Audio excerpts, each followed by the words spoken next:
नमस्कार दोस्तों, मेरा नाम कुलदीप है और आज हम सब आपसे बात करेंगे जो लद्दाख का पूरा मुद्दा है कि लद्दाख में गहमागहमी क्यों चल रही है। आर्टिकल 370 हटाया गया और अनुसूची 6 की मांग हो रही है। आर्टिकल 371 की बात जो है, ये सब हम आपसे बातें करेंगे। आप सबको पता है कि 5 अगस्त सन 2019 को जम्मू कश्मीर से आर्टिकल 370 हटा दिया गया था और 2 केंद्र शासित प्रदेश बना दिए गए थे। जो पहला था कि जम्मू कश्मीर और दूसरा लद्दाख।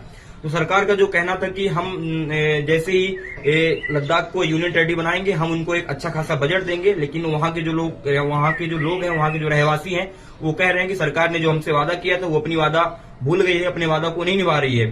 तो वहां के जो रहवासी हैं, उनका कहना है कि मुझे आर्टिकल 370 तो हटा दिया गया है, मुझे अनुसूची 6 में डाल दिया जाए, जिससे हम अपने यहाँ की जो नेचर है, अपने यहाँ की जो कुछ प्राकृतिक सौंदर्य है, हम उन्हें बचा सकें। क्योंकि बाहर से लोग आते हैं, अपनी इंडस्ट्री डालते हैं और तरह तरह के उद्योग, तरह तरह के व्यापार करते हैं, जिससे लद्दाख का जो नेचर है वो धीरे धीरे खत्म होता जा रहा है। और एक दिन ऐसा आए कि उत्तराखंड की तरह नौबत आ जाएगी लद्दाख की। इसलिए उनका कहना है कि मुझे अनुसूची 6 में डाल दिया जाए। हम सब आपको बता दें कि जो अनुसूची 6 होती है, उसका मतलब ये है कि अनुसूची 6 में अनुसूचित जाति और अनुसूचित जनजाति को वहां का जो प्रशासन है वो अपने ढंग से, अपने हिसाब से करें, इसके लिए उन्हें प्रावधान दे दिया जाता है। लद्दाख का जो एरिया है वह थोड़ा सा बंजर एरिया है, वहाँ पहाड़ी इलाका ज्यादा है, इसलिए वहाँ के जो रोजगार के साधन है वो रोजगार वहाँ थोड़ा कम है। इससे वहाँ का जो बजट है, बजट बहुत अपेक्षाकृत बहुत कम है जम्मू कश्मीर की अपेक्षा।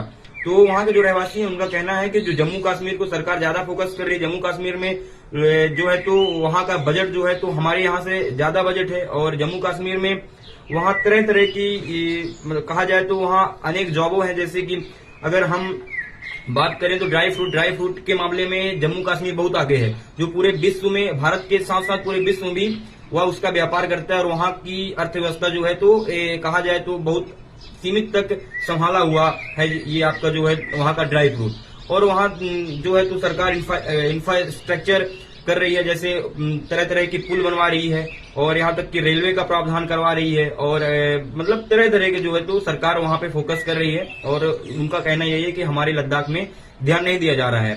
तो उनका बस यही है कि मुझे अनुसूची 6 में डाल दिया जाए, जिससे हमें यहाँ के नियम कानून बनाने के, खुद का वहाँ का प्रशासन चलाने का मेरे पास अधिकार आ जाए और हम खुद यहाँ के जो नियम है वो खुद हम बनाएं।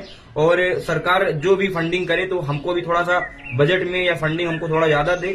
और साथ में ही लद्दाख के जो रहवासी हैं, उनका कहना है कि जिस तरह यूपीएससी होता है, जिस तरह स्टेट पीएससी होता है और एसएससी होता है, उसी तरह हमारे यहाँ भी एलपीएससी का लद्दाख पब्लिक सर्विस कमीशन कराया जाए, छोटे एग्जाम के लिए एसएससी करवाया जाए।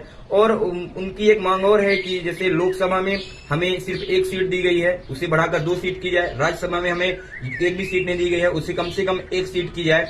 और उनका कहना है कि अगर हमें विधानसभा तो नहीं दी गई है, लेकिन हमें राज्यसभा में जगह और लोकसभा में जो हमारी सीटें हैं वो बढ़ा दी जाए, जिससे हम अपने यहाँ के लोगों का जो मुद्दा है वहाँ केंद्र तक या फिर संसद तक पहुंचाए कि हमें किस चीज की कमी है, किस चीज की जरूरत है और कैसे हम अपने लद्दाख का विकास किया जा सकता है।